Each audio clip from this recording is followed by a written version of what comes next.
established as part of the Artemis Accords. Indeed, our Pan-African village was more than a Pan-African village because people from around the world, from Asia, from parts of Europe who believed in the concept of space for all, had joined with Africans in creating the world's first cooperatively owned lunar habitat.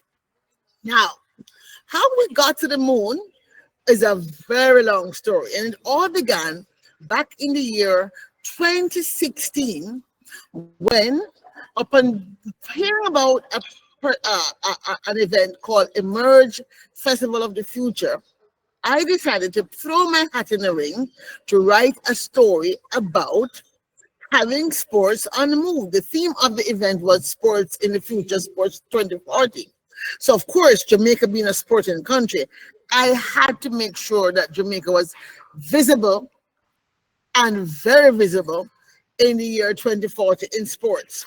And so I pitched and wrote a story called Moon Runnings, the life and times of the first Jamaican on the moon back in 2016. And lo and behold, they said yes.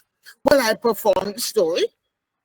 And indeed, I became the first hologram to perform a story at that festival back in 2016. And I was moving along until 2018, something began to stir. What happened was that there was a plan afoot to privatize the data from NASA. And I went into a full panic. I mean, if we had to buy all our climate data, if we had to buy all the data we needed for GPS, etc., what would we small islands do? And so I thought to myself, you know what? Better we think about having our own satellite. And you know what? Why not start a Caribbean Space Society? So off I jumped feet first to start a Caribbean Space Society. And believe you me, when I first went to Ambassador and I said, Ambassador, what is the Caribbean doing about space and the space economy and the new space economy? He says, Dr. Nelson, what are you talking about? We couldn't even keep Air Jamaica going, much to talk about going to space. You always come up with some crazy ideas. But Ambassador, I'm very serious. Do you understand that if a piece of space debris drop on one of these small islands, poof, a whole village, a whole neighborhood, people could die? Do we have insurance for that? At the very least, we ought to be at the table. Well, my friends, needless to say, nobody in Jamaica took me on in 2018. So in 2019, I scratched my head and I said, I need to get involved in space. You know, the Caribbean is too small. I better start doing things in Africa. Because after all, I had a friend, Dr. Richard Demoa, who was very much a part of the team that had led the All Nations University to build the first CubeSat from Ghana. And when I reached out to my friend, he said, my sister, of course I need help. I don't have any students to help me. And if you have some free time, of course you can help me. And so with that, my friends, I began working with Dr. Richard Demoa at Morgan State University to help him think about how he was going to get AFCONSAT, a constellation of satellites built by universities across Africa, to be his next big dream. But I've gone on looking far back, and I think perhaps that you might need to hear something more recent. So a lot of things happened, until eventually by 2020, let me see, I'm getting old, you know, I can't remember everything. Yes, by 2025, I made it to Nigeria. So maybe I should take you back to that time in Nigeria and give you the real deal. So my friends, hello from the future. I'm Dr. Claire Nelson, and I'm very pleased to be with you. So I started my story with how I started, and literally I started with a story. And so as you hear me talking, you might say, 35 when she first went up. Well, I started by writing a story set in the future. And in doing that story, I really did a lot of work researching what were going to be the drivers of change, what could possibly drive a small country like Jamaica to have a stake in being on the moon. But when I wrote the story originally, I wrote it because I wanted to talk about planetary consciousness. I wanted to talk about the global SDGs. I wanted to find a way to have people see themselves as planetary, such that we could begin to have conversations about how we might create sustainable future for all humanity. And I was working very much with four big questions, or one big question: how we share the future. Recognizing that the future is something that we co-create, and recognizing that if you think about our future as a shared space in time and place, we also have to ask and address several questions. One is how we share our planet. I mean, Earth is very much assured. And from space, of course, you're not seeing borders, you're not seeing boundaries, you're not seeing the lines we see on a map. From space, we're seeing this beautiful blue marble, our home planet Earth. And then we think about how we share our humanity. And in the book that I read that gave me this first concept of using these questions, humanity is defined as our healthcare systems, how we share our education system. Because think about it, the fact that we can go to school in one country, have a degree, and then go to another country and use that degree, and it's recognized, means that we have some shared agreements about what does it mean to be an engineer, what does it mean to be a teacher, what does it mean to be a nurse, and the examinations and the like, and tests and certifications that are all global. And of course, we have the question about how do we share our rule book. And rule books are legion. So there's rule books around air traffic control, and rule books around traffic systems and weights and measures. And that's how the whole global international trading system, indeed, the whole international system is built on these rule books. And then finally, how we share decision making. And so decision making is something I gave thought to, because when I first came across these three questions, that was not one of the questions the author wrote. The author was a vice president of the World Bank who wrote this book, How We Share the, he didn't call it how We Share the Future. I forget what he called it. It was 20 years. He wrote it in the year 2000, and it was a book called 20 Global Problems in 20 Years to Solve Them. And so I kind of played with them, came up with my own version of that. And so I realized that he assumed that the future would be a status quo of the past, where certain countries were going to be in charge of all humanity, and certain people were all going to be at the bottom. And we all know that by and large, the global south, countries in Africa, Asia, the Caribbean, Pacific, etc., tend to be those that are in the global south, and tend to be those that live in a future that is colonized by the perspectives and the visions of the north as to what the future should look like. Indeed, the present we're living in right now, the rules we live by, are very of a future that was designed by somebody else. And as a futurist born in Jamaica, I was always very much concerned about making sure that we recognize that it doesn't always have to be that we in the global south respond to rules set by others, that we had a right, have it now begun to learn the rules, begin to be in the same tables, beginning to be in the same halls of academia, halls of power, etc., the UN and all the other agencies, the World Bank, International Financial Institution, the whole international architecture and rules-making system by which we live. And so I thought that decision making was going to be very different, because of course there's decision making about between nations, decision makings between genders, with the whole movement of gender equality, gender equity, and more importantly, I knew back then that AI was going to be certainly coming along by the year 2030, 2035, by 2040. They're saying that we're going to meet the era when we have artificial generalized intelligence, where AI will surpass human ability for terrorizing thing to think about. And we have to think, how are we going to design the rules to know how we share decision making between what should be left for humans to do and what should we leave AI to do? And all these things are things that we have to have a role in things. So with that in mind, I started working, writing papers, practical papers. So space was not really the reason why I began to work in space. I was doing it, that's the first story in 2016. I was doing it to talk about the global SDGs. Well, lo and behold, in coming through with that, I recognized that while the author had talked about sharing biodiversity and water systems and food systems, the author had not mentioned space. And by then, I already was very conscious, so I added how we share space into my big question and began to formulate what could it look like to have countries from the Global South participate. So in 2018, when I started the Caribbean Space Society, what I did was I pulled on the story I wrote in 2016, and I was able to move very rapidly to get things off to the ground. When I started the Space Futures Forum in 2019, April, that first time I did an event online in honor of UN International Flight Day, which is April the 12th. I kind of moved quickly because I'd written this very powerful story, very detailed story, saying I was going to do all of these things, or I had done all these things. So it was almost like I had rehearsed the future I was now actually executing. By 2020, when we had a situation of COVID and everybody was now locked inside, the whole space community began to blow up. A lot more things were happening, was very active.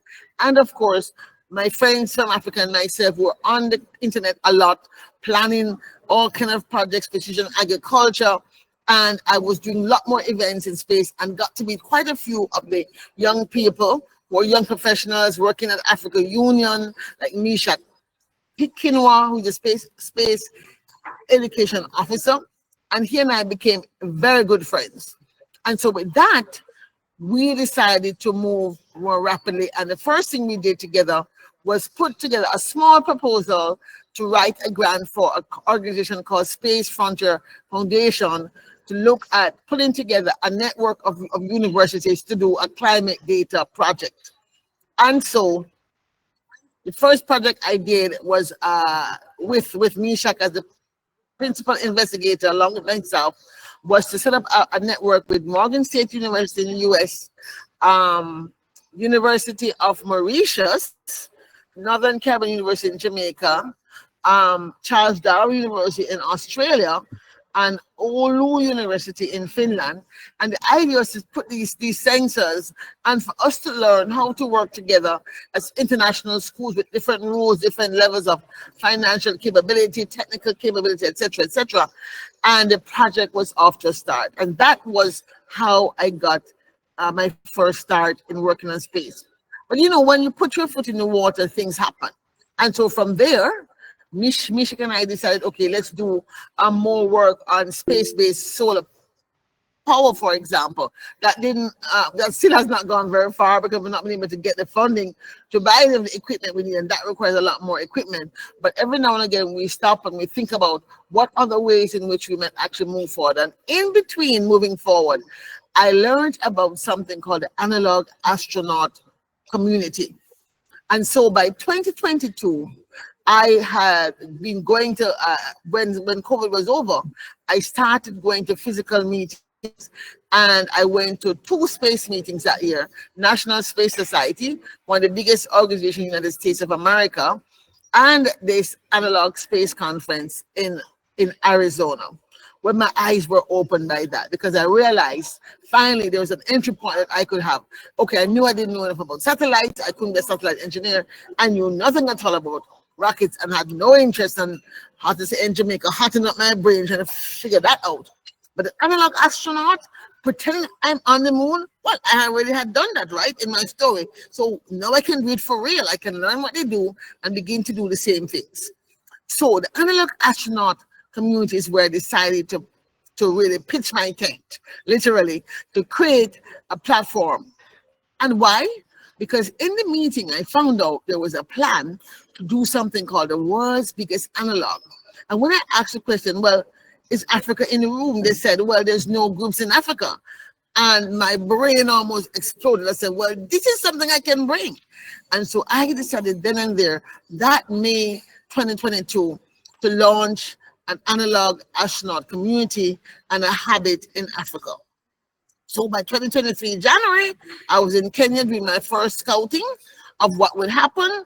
And because Mishak is from Kenya, I got doors open to me at the Kenya Space Agency, and off I went July 2023 to have the first Space Unganna, a gathering of academia, non-profits, space enthusiasts, space advocates.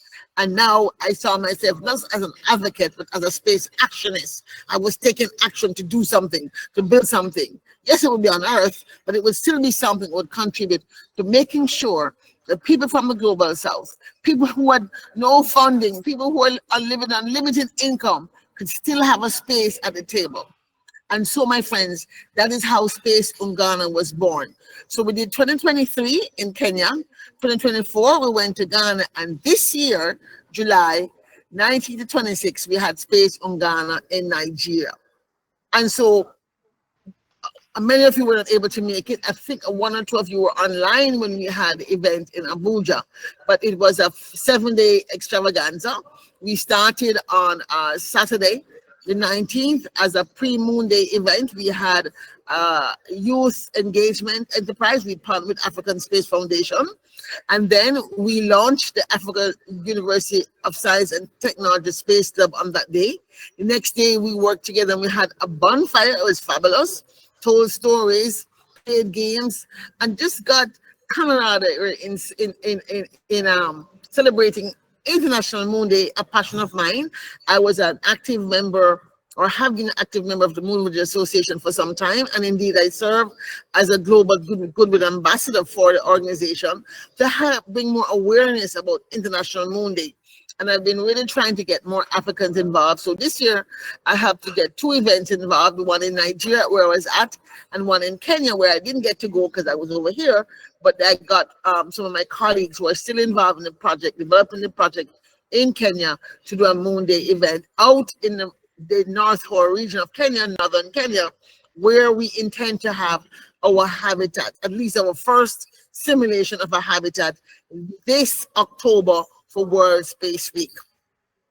And so this is where you come in, because in Space Unganna this year, we decided to have a design dojo, which is a 2 days. So we have 2 days of Moonfest, 2 days, 3 days of the Futures Forum. We have speakers from around the world talking about building foundational capacity, talking about space for the SDGs or space for Earth.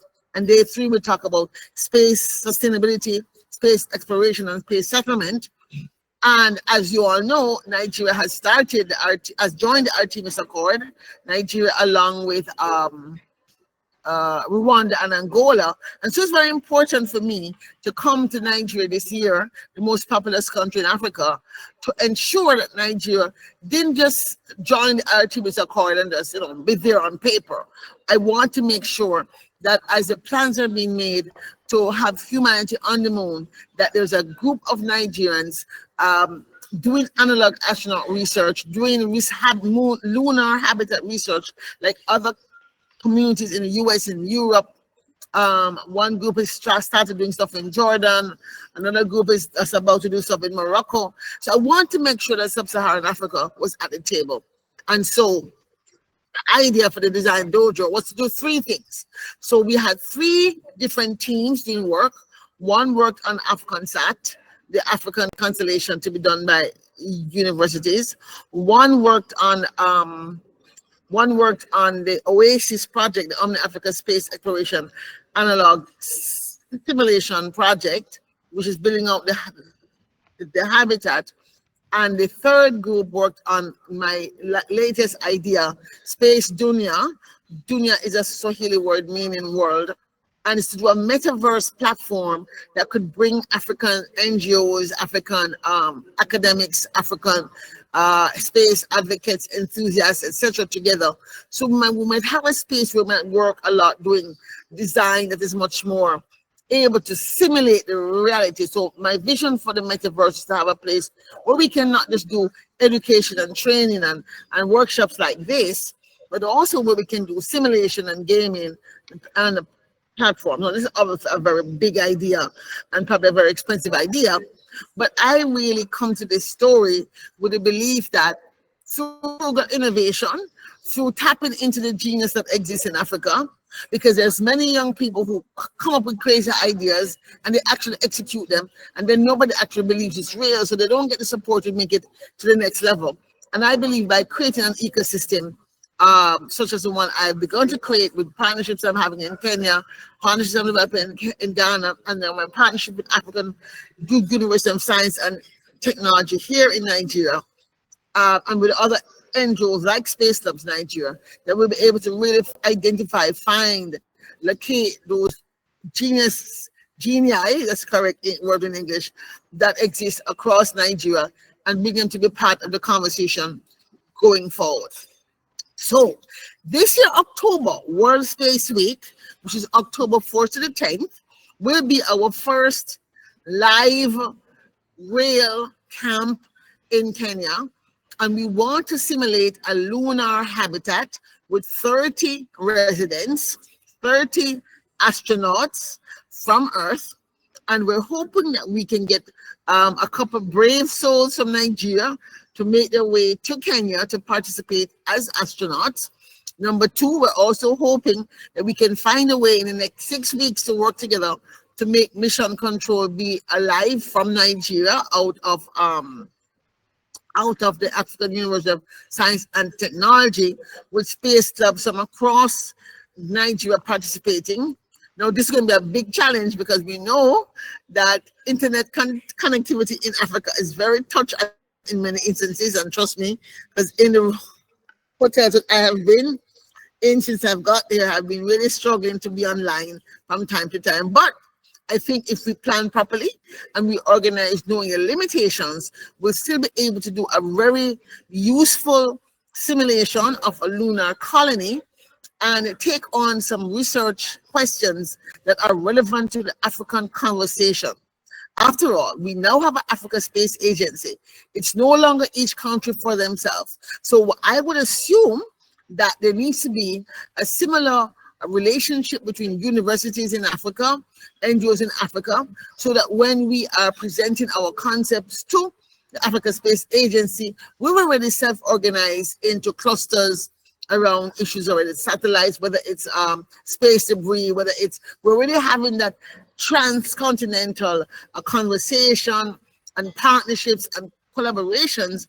And my vision is that this network, the Space Unganna community, Unganna is a Swahili word meaning gathering, and I decided to go with the Swahili word because the AU last year declared that the Swahili was going to be the first African language to be an official language of the AU. And so with that, and because the meeting is more than just a conference, it's actually more, we do a lot more getting to know each other, networking, design works. It's not just a regular conference, it's really a gathering. So we want the Space Unganna gathering to really be developed into a community of practice. And I'm inviting the Space Clubs Nigeria, having met some of the people, some of them were at the conference in Abuja, some of them were at Moon Day. And I was just so impressed by the vision and the drive that so many young people in Nigeria have to do what they can with what they have. I feel confident that if we're to put our mind to it, we can have a fabulous World Space Week where Africa is very present in a new way, and we can just set the world on fire with what we are able to accomplish. The NESB group in Ghana, National Society of Black Engineers group in Ghana, have a call and response where they say, NESB fire, and the group said, more fire. I'm going to have to take it on and say, Space Unganna fire, more fire, because I really think we can set the place on fire, set it alight, if we really put our all in. So, my friends, I'm just basically saying, here's what I'm working on.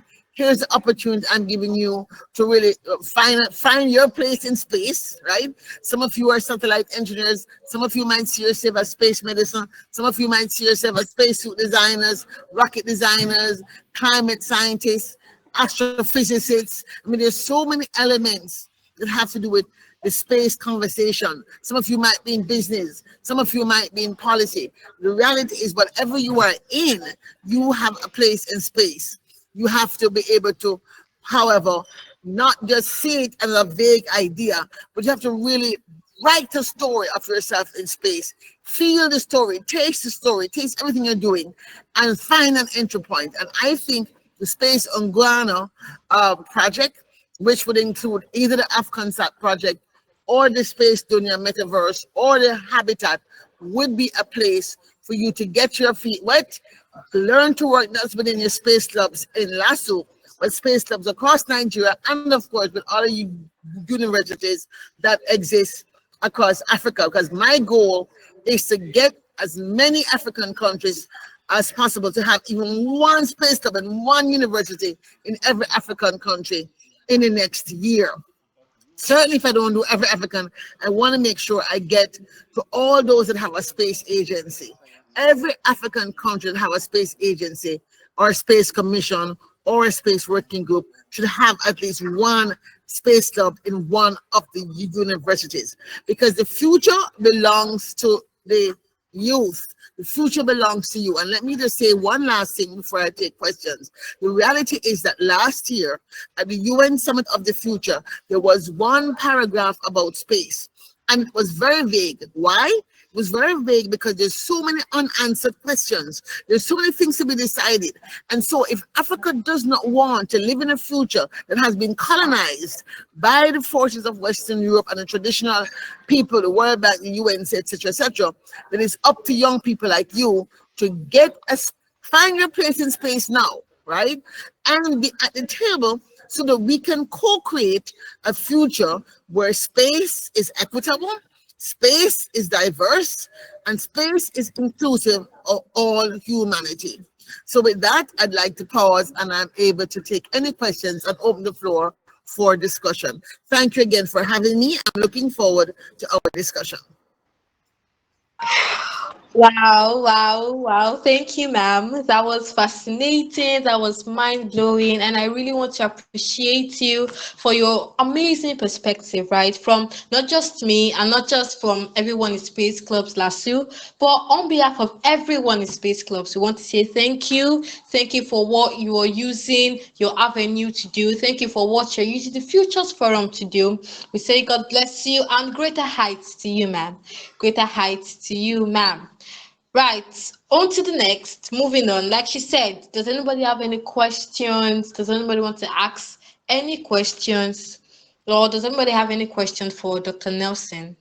Anyone? Any two? I'm pretty sure we're all listening. So does anybody have questions for Dr. Nelson? Does anybody want to know what the Futures Forum is about? What the vision and mission of Futures Forum is? Dr. Nelson is here seated to answer your questions. So, any questions? You can unmute your mic and speak, or you can just type it in the chat box if you are shy. So, can we have our questions, please?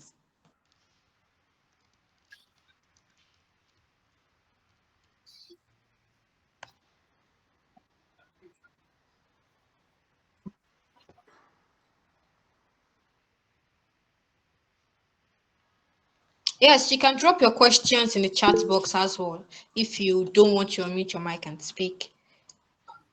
Adriano Martins has raised his hands. Oh, all right. So you can unmute your mic and speak. Good evening, ma. Good evening. Ma, I have a question, right? So my Yes. question is, how can we also make impact like you have? How can we start, and where do we start from? Well, you start from the vision. I mean, you have to have, if you don't have there's a saying that goes, without vision, the people perish.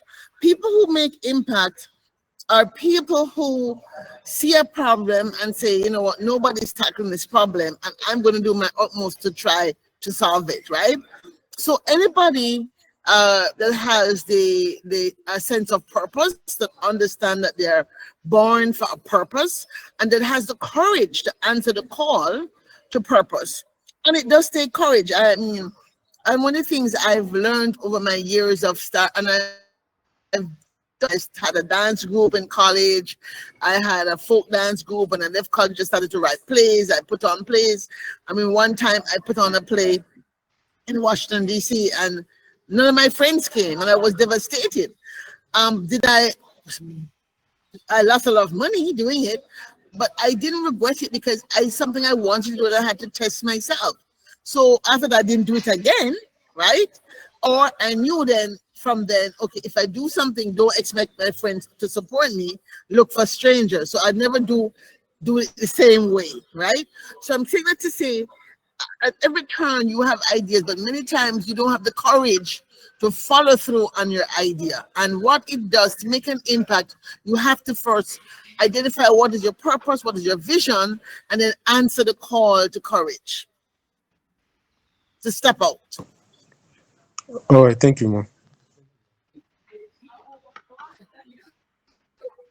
All right, thank you, Martin. So I really hope your question has been answered. A round of applause for Martins, a round of applause for Dr. Nelson. All right, can we have more questions?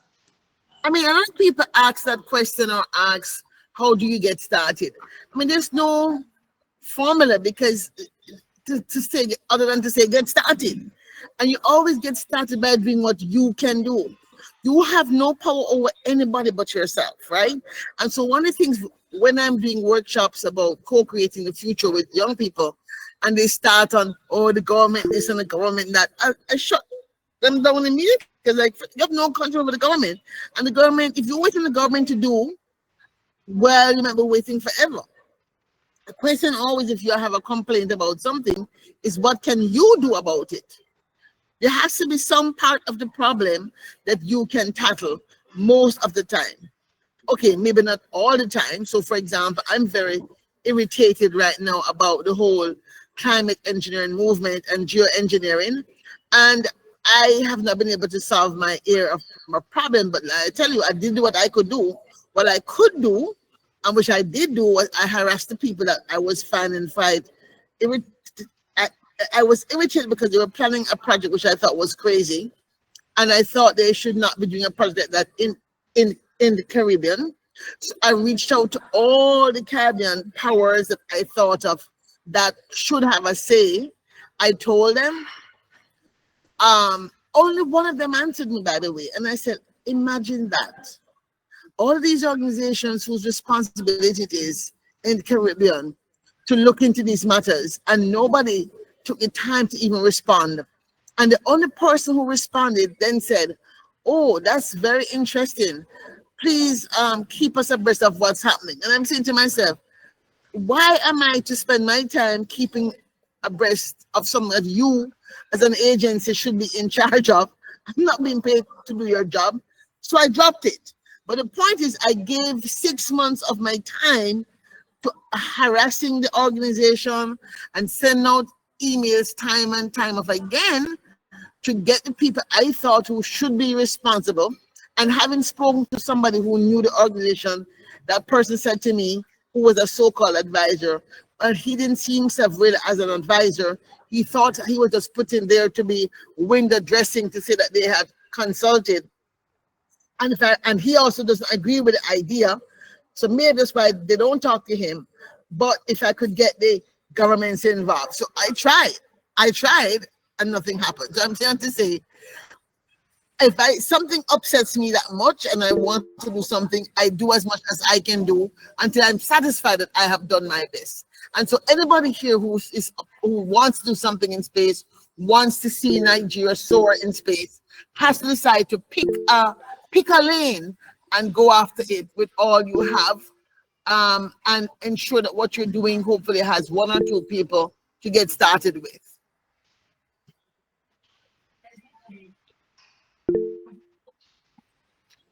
Dorian Peter, the floor is yours. I have Dorian Sorry, Peter, man. It was a mistake, man. yes. It was a mistake. all right, so we have few questions on the chat box that I'm going to be saying out now. So from Benjamin, Benjamin asked, "Ma'am, you made mention of some events and plans for this year's Space Week. My question is, how can students be a part of these plans? You made mention of some events and plans for this year's Space Week. My question is, how can students be a part of these plans?" Over. Okay, so right. So in the design dojo, we had I think 4 space clubs represented. I only remember 2 names, but they were federal university, one from Jos and one from Niger State and two other states. I can't remember. And then of course the new space club over at Africa, African University of Science and Technology. So they want to continue doing the project and they want to be involved in Space Week. So we have agreed to meet on August the 8th to think about what role could Nigeria play, what role could Space Clubs play in the project. We have to simulate a lunar colony, which means we have to build habitat, we have to have power, we have to have water, we have to have communications, we have to have food, we have to have people who are going to be the astronauts, we have to have transportation, we have to have some research projects, we have to have mission control, we have to have PR people, we have to have managers, we have to have a whole battalion of project people involved. So I think off the top of my head, there's room for at least 60 volunteers minimum, I would say, to get this to really operate, because it's complex and it will require a lot of time and no one person has that much time. So the more people we have taking small bites and doing their part and really doing what they say they're going to doing, is more likely we are to have the kind of breadth and depth of African participation. So for example, the people who want to try to make it to Kenya would obviously have to start their fundraising and have to decide what research are they planning to do in Kenya, right? Is there research they want to do with a sensor? Is there research they want to do with data systems, a communication system, an app, something? They have to be doing something. You're not coming just to be in a camp, you're coming to actually do a research project. So I'm hoping at least 2 Nigerians could come in person. Also, I'm thinking about having what I call a twin, an analog twin. So if there are 30 people physically in the camp, we'd like to have 30 people outside of the camp who are actually twinning with each person. So each person has a twin outside, and that person will be given specific role to basically be with that person over the 7 days. So from October 4th, when camp launches October 10th, that person has to be a digital, and in the case an analog twin, as opposed to a digital twin of that person. So that's another potential way in which we get people involved. Then there's the people who have to be involved in supporting young people in Kenya who are busy trying to figure out, oh my God, we have to build an analog. Oh my God, we have to build power systems. We have to either build, purchase, or buy them, and they have very limited time because they have to have everything finished by September 16th to do a second test out there to make sure we have the right power, the right habitats, etc. So they're building. They did their first hexayurt. Of course, building a hexayurt is not that hard. It would be great to see if you guys can actually build one. Even one of the schools could build one here, just to have as a model in Nigeria. That has some physical thing going on to mimic what's happening in Kenya, even though you're not out there in a desert thing, whatever. You're kind of in your campus or in your backyard or whatever. But at least I have one that could be where the mission control place is. I don't know if anybody wants to take on that as a project. So it really depends on what you have the appetite for. As I said, it's a fairly complex project. The desert that they're going to be has nothing. There's nothing out there except dry land and rocks, and so they have to carry everything they need, and they have to be out there for 7 days, from the 4th, 5th, 6th, 7th, 8th, 9th, 10th.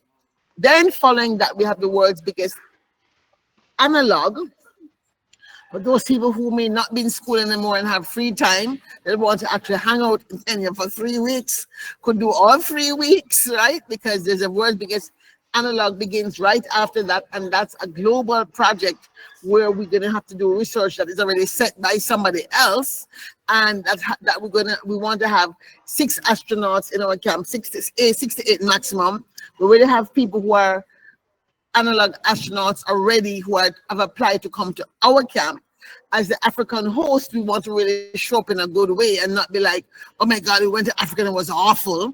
So we have to come up. So whatever we're doing for the work, for the analog, for the lunar thing, we're going to use some of those same food stuff, some of those same protocols to run our system. So it's almost like we're rehearsing the world's biggest analog, which is a global space, to make sure Africa is ready to be a host, to be seen as a viable analog the way Poland. People pay money to go to Poland. They pay money to go to Spain, right? To be and to do research for a week, 2 weeks, 3 weeks. I think the longest that those people normally have is a month, right? And so the reality is that if we're able to do this well, we're going to be able to have one destination in Kenya, and hopefully by next year, this time, to begin to launch a destination in Nigeria. Wow, thank you so much, ma'am. I'm pretty sure that has answered your question, Benjamin. A round of applause for Miss Nelson. A round of applause for Miss Nelson. All right, so I have another question from Samuel. So Samuel asked, what do you think is the most dangerous myth young Africans have about the future, and how can we break it? What do you think is the most dangerous myth young Africans have about the future, and how can we break it? Over to you, Dr. Nelson. For me, the most dangerous question that I feel Africans have is that they have no power, that they're powerless. They always start with, oh, we have so and so, but we have no funding. As if somebody's going to come from heaven to drop things in your hand. The world doesn't work that way. And in fact, it's going to be even less that way. And so nobody is going to come and save Africa. Africans have to save themselves, and Africans have to find the wherewithal to do it. So this idea of waiting for the USAID or the EU or somebody before you get up and do something, I think is a dangerous myth. The idea that you're powerful is also a very dangerous myth. Powerless, rather, is rather a very dangerous myth. The fact is, where 2 or 3 are gathered together, a lot can get done. So I think, based on my experience of this trip and seeing what the young people were able to do in the 24 hours that they had to come up with an idea, that there's some very able, very capable, very bright young people. And so if you find yourself hanging around with friends who are always saying, boy, this is too hard, or boy, I can't just because, then your job is to remove yourself from spending so much time with those people and find people who are willing to do, at least make an effort before they start saying they can't. I think for me, that's the myth. The myth is that you're powerless. I think you're powerful beyond your wildest imagination. Imaginings, you now have tools that we never had back in my era. You have an internet at which you can learn to do anything for free. Like there's so many MOOCs, Coursera, that you can do stuff for free. All you have to do is have data. Yes, and data costs money, I know, but to the extent that you have a school and you probably have a library that has some data, you're able to go and do little by little by little by little until you're able to do more. But as I like to say, start with what you have. Look at what you have with an optimistic eye view, looking at the asset. Don't see it as a deficit. Use an asset-minded approach. And frugal innovation is about using an asset-minded approach to say, okay, I have these 3 sticks. What can I do with 3 sticks? And that's where we start. All right. Thank you very much, Dr. Nelson. I also really do feel there is like a mentality etched in the minds of young Africans, right? We feel, oh, we are Africans, we are powerless. We feel, oh, we're Africans, we don't have access to resources. We feel, oh, we're Africans, we can't do this and we can't do that. But now, Dr. Nelson is telling each and every one of us here that we are Africans and we are powerful, right? We are Africans and we have access to opportunities that we can use efficiently. Right, so a round of applause for Dr. Nelson, please. Right, our next question from Peace. It says, Dr. Nelson, what legacy do you hope to leave through your work in foresight and sustainability? Wow, Peace. All right. So, Dr. But Nelson, the legacy I hope to leave, first of all, I'm working on 2 or 3. I'm going to probably add a 3rd large-scale system. I'm working to really develop a futures community in the Caribbean that is focused on the blue economy, the ocean space, and that Caribbean future space will also include small island nations in Africa like Mauritius, Seychelles, and Cape Verde, for example, and as well as small islands like the Maldives and Fiji. And then on the other side, the space side, I'm hoping to leave an analog astronaut community in Africa. It will give me great joy if by 2030, Space Unganna is continued without me having to be the chair of it, that there's a bunch of people who are basically partnering with, and even if I'm still the chair, that there's actually Africans who are the co-chairs alongside with me, that people are vying, the universities are vying to be the host because it becomes a desirable thing to organize. And every year, Space in Ghana is moving from country to country, and it's hybrid. Of course, it continues being hybrid.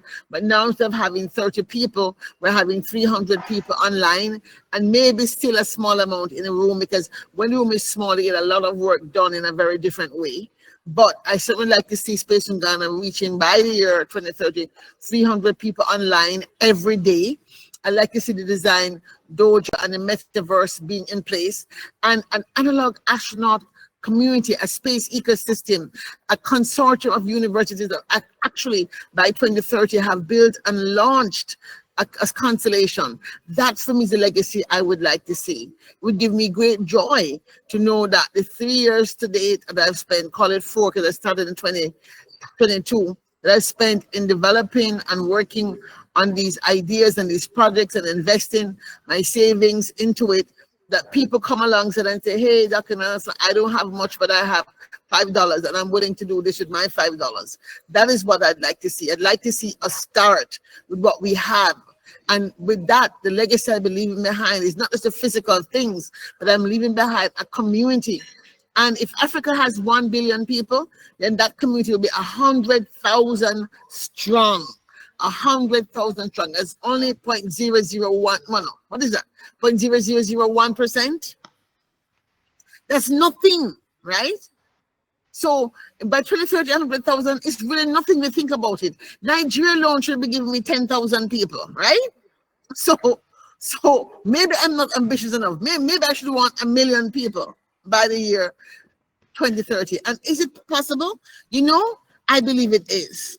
Because I believe if we're able to build a metaverse platform, we're going to be able to attract young people who have somewhere finally to go, have a destination that we can finally go, a space that is built by Africans, that resides in the cloud, where they're hosted by African servers, right? That we really have our ecosystem vertically and horizontal, that we can do things without having to borrow from Amazon and everybody else. Right?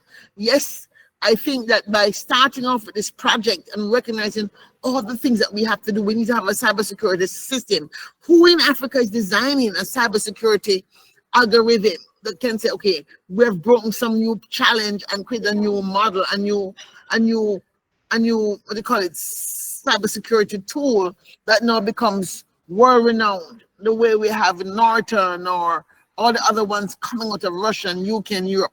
So that's what I want to see. I want this use space to develop this ecosystem of innovators and find and use our own resources to get innovations to market.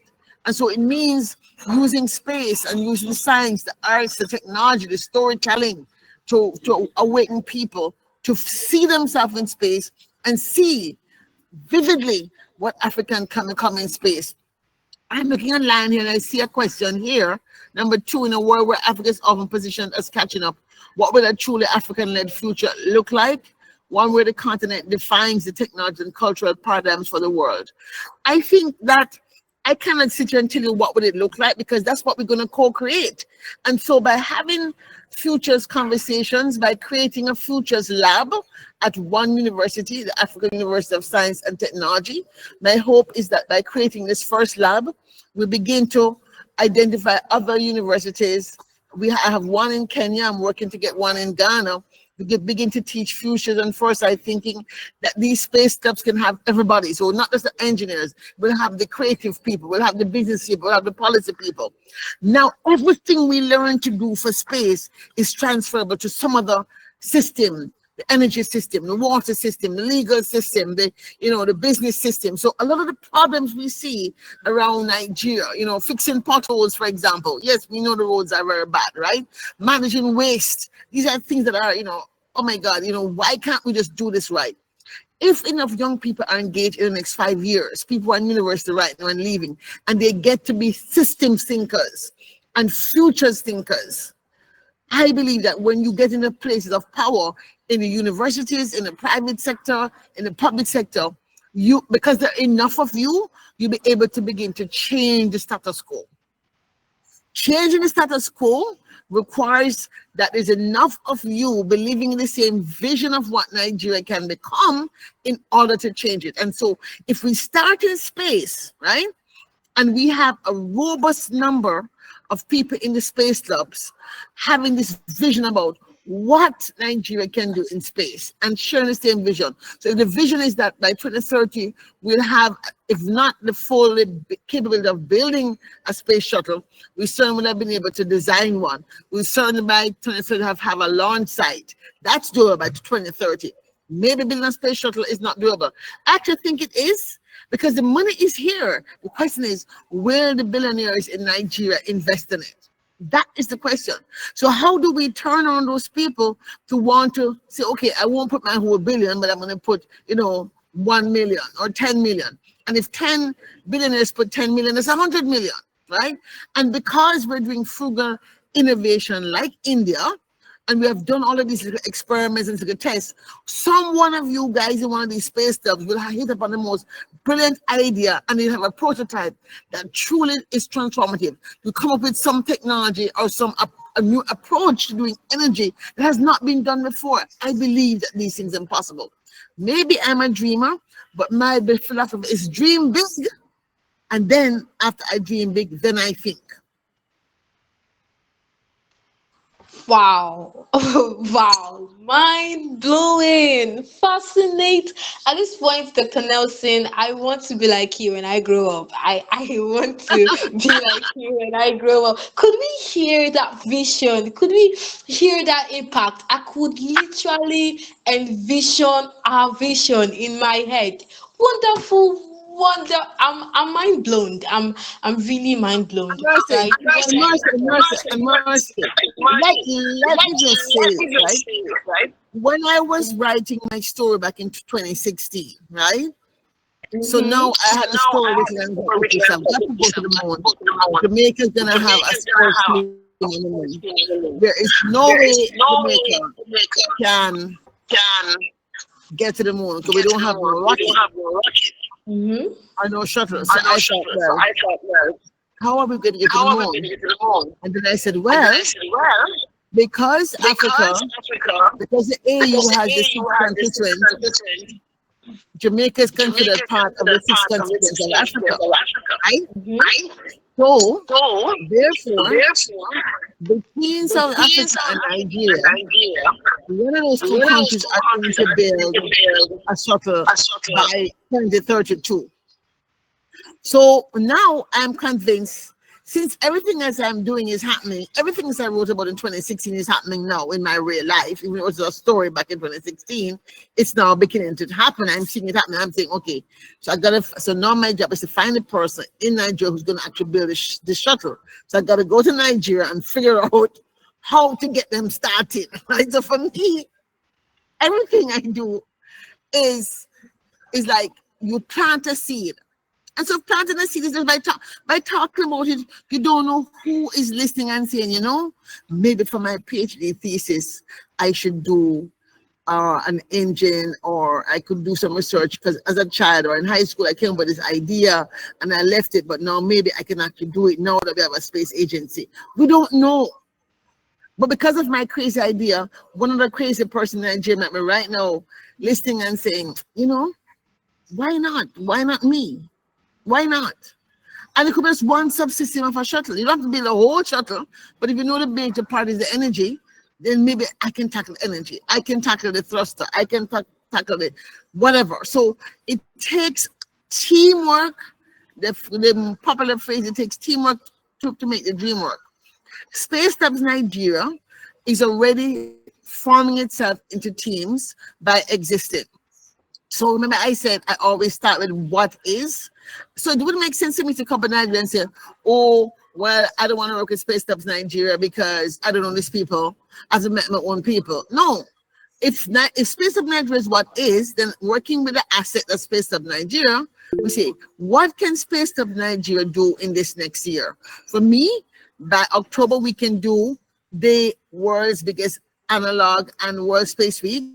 Then we know the next big date in space is going to be International Flight Day. So maybe we'll have more people doing rocket sat competitions just to begin to exercise that muscle on how are we going to build a rocket, right? Launcher. And it's a new way to look at a rocket. We don't know. But these are the ways we use these days, for example, to push us forward. So it's not just talking about careers in space.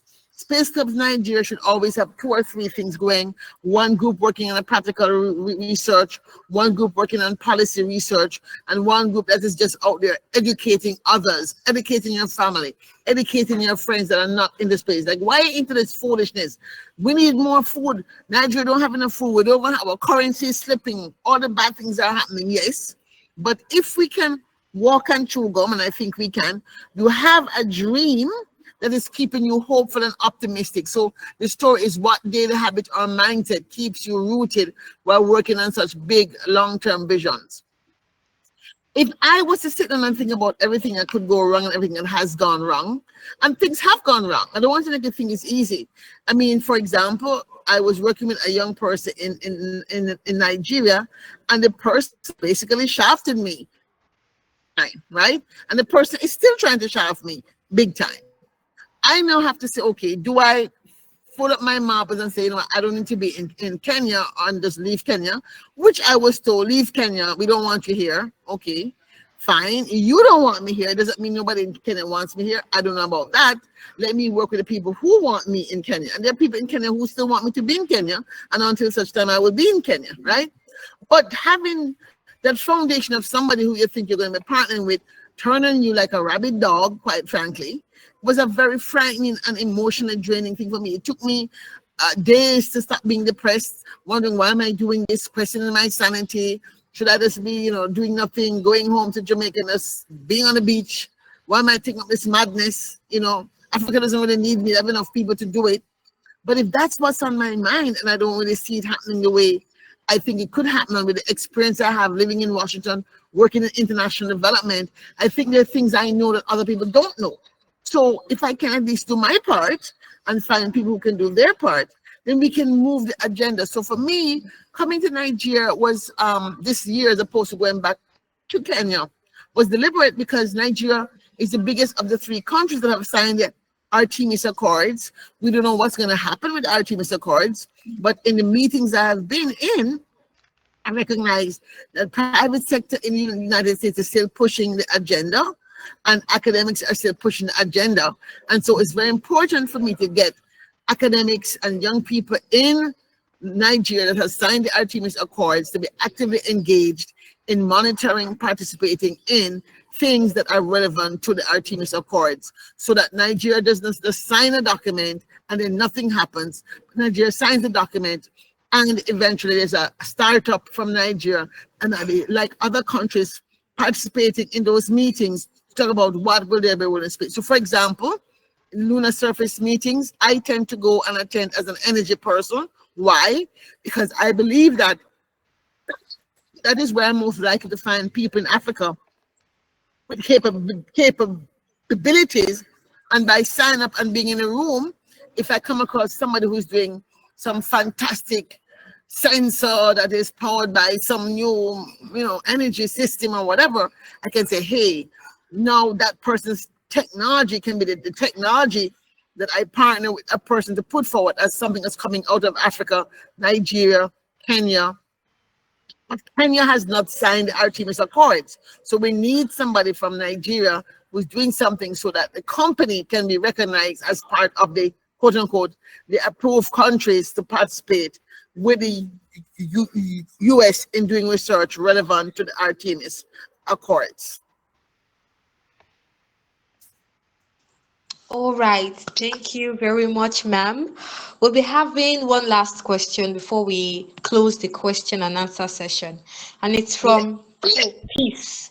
All right, so peace is going personal. It says, what daily habit or mindset keeps you rooted while working on such big long-term vision? What daily I habit think or mindset keeps you rooted while working on such big I long-term don't know if a vision? daily habit. I don't know if I have a daily habit, but my mindset is that I believe that my purpose is to be a change maker, right? I have always had this belief about myself since I was a child.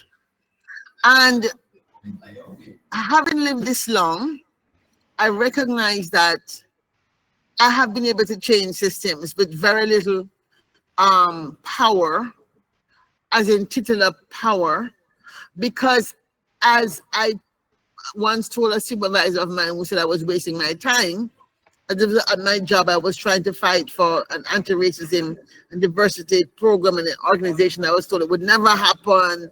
I'm wasting my time. Do something else or leave the institution. And the worst thing you can tell me to do is leave something. Because once you tell me to leave, I get very stubborn, right? It's like you set my back up. So we're going to see, right? I'm just born with that gene, that extra gene that says, you don't tell me I can't do something. And so because of that mindset, I have this perseverance principle. So in Jamaica, we have a saying, which many Jamaicans practice subconsciously. I don't think it's practiced consciously, but we believe we're little, but with talawa, right? And so when you look at Jamaica as a small country with only 2 million people, that's not even Ikeja. Ikeja alone might have 2 million people, right? So what a Jamaica could fit in Ikeja. Right? So I think we're 2.5 million inside, maybe another 2 million outside between Canada, the UK, and the rest of the world and the USA. When we think about Jamaica, we say, okay, how is it Jamaica have the fastest man, the fastest woman? We have produced Marcus Garvey. We have produced Bob Marley. These are people who are globally world-renowned. People who have changed the culture of the world, not just Jamaica, right? And I think as a child in Jamaica, I drank the Kool-Aid because Jamaica's national pledge has a phrase in there that says something about, which we used to recite in primary school, that we are to become something about where to become people who will help our brothers of humankind and serve the whole human race. So I'm one of the people who actually said that and probably believed it in my head when I was very young. So because of the perseverance mindset, understanding that talawa means to understand that God made me here with a purpose. I have a vision of how the world can be better. I have the courage to answer the call. And yes, people might talk bad about me, they beat me up, say bad things, tell lies, etc., spread rumors, and all the things that have happened to me. I persevere. Yes, I might spend a couple of days crying, feeling depressed and sorry for myself, but after I dust myself off, I look at my national heroes and women and men who I admire, like Marcus Garvey. In Jamaica, we have a national hero called Nanny. And Nanny was a Maroon. She fought the British, and she was one who didn't sign the peace treaty, right? And there's a whole mythology about her being able to catch bullets and to dodge bullets, etc. And so some of us buy into that, like myself, right? And then we have other heroes in African American context, like Harriet Tubman. Harriet Tubman freed so many people from slavery, and she went back into slave country 19 times to rescue people, right? Even though she was had illnesses and would sometimes fall out and go into trance states. And I like to say in those trance states, she probably was communing with the spirits of her ancestors that said to her, Harriet, go this way or don't go this way, because the dogs were always chasing her. And Harriet Tubman lived to a ripe old age. And Harriet Tubman became a Union Scout. Harriet Tubman helped to fight in the war between the North and South America. So Harriet Tubman is a woman that I embody when I think about, when I feel discouraged. I think about Harriet as if Harriet Tubman did this in the dark with snakes and dogs, then I can do whatever I'm doing. What I'm doing is nothing. And so I'm challenging you. If there's somebody you admire, if there's somebody whose work you admire, who you say, man, I can't believe that person did this, take that hero off the shelf. Take that hero off the shelf and look at the things that that hero does or Shira did and say, oh my, if that person did this, then I too can do this, because that person has shown, has written a path that I can walk in that person's footsteps. And so for me, I see myself walking the footsteps of a Nanny, of a Harriet Tubman, of a Shirley Chisholm, that woman born in Barbados, no, born in New York of Barbados and Guyanese heritage, Caribbean woman that went to that said, hey, there's never been a black woman running for president of America before. And she ran, and they talked about her, and they didn't fund her, and they didn't support her. But her slogan was unbought and unbossed. And that's another woman who I see myself embodied. So those are three of the heroes and Shiras, and Marcus Garvey is another one, that I feel I cling to. I try to go into their mind and say, hey, I need you right now because I'm feeling discouraged. What would you do? What would Garvey do? What would Harriet do? What would Nanny do? What would Shirley do? And those are the people that I cling, those four in particular, I cling to when I'm feeling discouraged. I can't say I talk to them every day, but certainly on the days when I'm feeling particularly beat up, I certainly say to myself, well, if Harriet was alive, what would she do right now? And that's what I use to keep me going when the going gets tough. All right, so on to the next. I'm going to be calling the president, Mr. Sylvester Gosey, to give us the vote of thanks and closing remarks. A round of applause for him, please. All right. Good evening, everyone.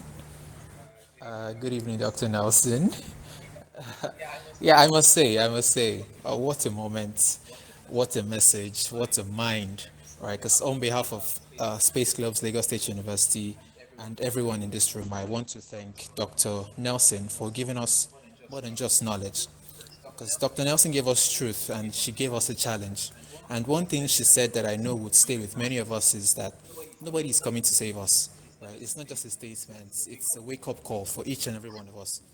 Because for far too long, many of us on this continent have carried this myth in our minds that we need to be rescued, we need to get international grants or wait for the next US age and all of that, right? We keep hoping that somebody out there will come and build our future for us. But today we are reminded that we are the ones who must build it. And more importantly, we can build it. Right? Dr. Nelson also showed us that we need to surround ourselves with people who believe that they can do it too. People who dream boldly, people who act decisively. Because the future we envision is not something you find, it's something that you create. And we all need to work together to create it.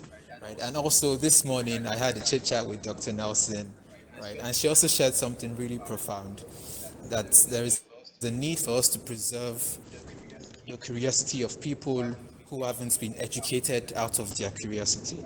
Right, I'll take that again. There is a need for us to preserve the curiosity of people who haven't been educated out of their curiosity, because that's what many of us suffer. Right, we overanalyze and we've been deluded that, oh, you can't do this, it's not possible to do this, right? But for those of us who still have that drive and that passion that we can do whatever we set our minds to, it is good that we come together in communities like Space Clubs LASU, Space Clubs Nigeria, and then dream boldly and act decisively.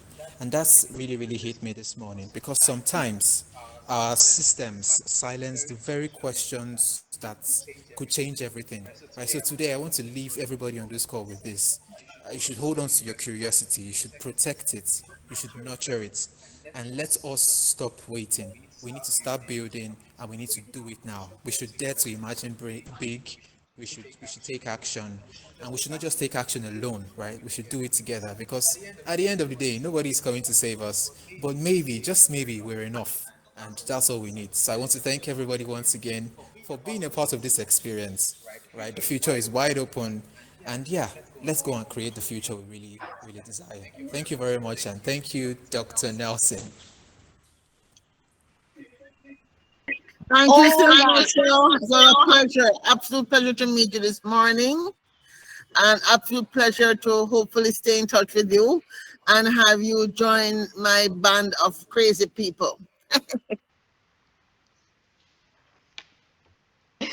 All right. Thank you so much, ma'am. Thank you, everyone. Thank you to Dr. Nelson. Thank you to Space Club LASU from different universities. Thank you to IESA and to every brilliant mind in this room. Until next time, keep imagining, keep building, never stop saying hello from the future. Right? It was really nice. It was really nice. So, good evening and good night to each and every one of us. Once again, Dr. Nelson, I want to be like you when I grow up. All right, so, and that's a wrap. And now we say bye from the future.